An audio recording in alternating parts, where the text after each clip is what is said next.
اساتذہ بیٹھے ہیں، شادی شدہ بھی بیٹھے ہیں، بیگم سے بھی لڑے تو جا کے صلح کر لیں. یہ اللہ کو صلح بڑی پسند ہے.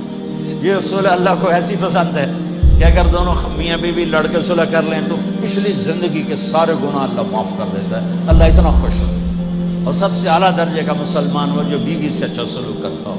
اور ایک عجب حدیث سن لو، جب قیامت کا دن مجھے آپ کو بلایا جائے گا، تولو بھائی، تولو بھائی، اسرار صاحب کے عمل تولو، طارق جمیل کے عمل تولو، یوسف صاحب کے عمل تولو، تو میری تبلیغ نہیں سب سے پہلی تولی جائے گی نا، ایمان تولا جائے گا. سب سے پہلے بیوی سے سلوک تولا جائے گا اور بیوی کا خامد سے سلوک تولا جائے گا. یہ اتنا بڑا رشتہ ہے. تو بہت سے شادی شدہ بھی بیٹھے ہیں، تو بھائی ادھر کوئی کھٹپٹ ہے تو منا لو جائے، کوئی گل نہیں، کم سوکھا ہی رہ جائے گا.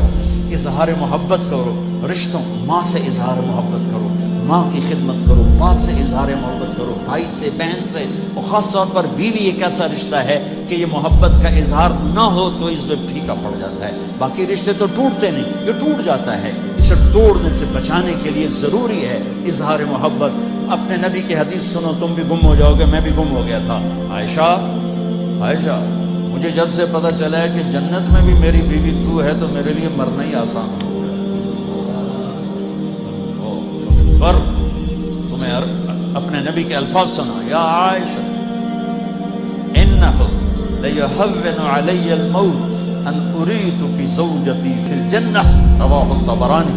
طبرانی کی روایت ہے، اللہ کی قسم دلداری کے لیے تھا، ورنہ جو ہستی اللہ کو دیکھ چکی ہو انہیں موت کی طلب تو اللہ کی طلب میں ہو.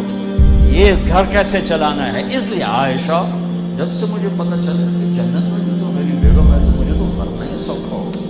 اپنے گھروں کو یاد رکھنا، یہ ڈگریوں سے گھر نہیں چلیں گے کہ میں ڈاکٹر ہوں. گھر کی زندگی ڈاکٹریٹ سے نہیں چلے گی، گھر کی زندگی اظہار محبت سے چلے گی، اظہار محبت سے چلے گی.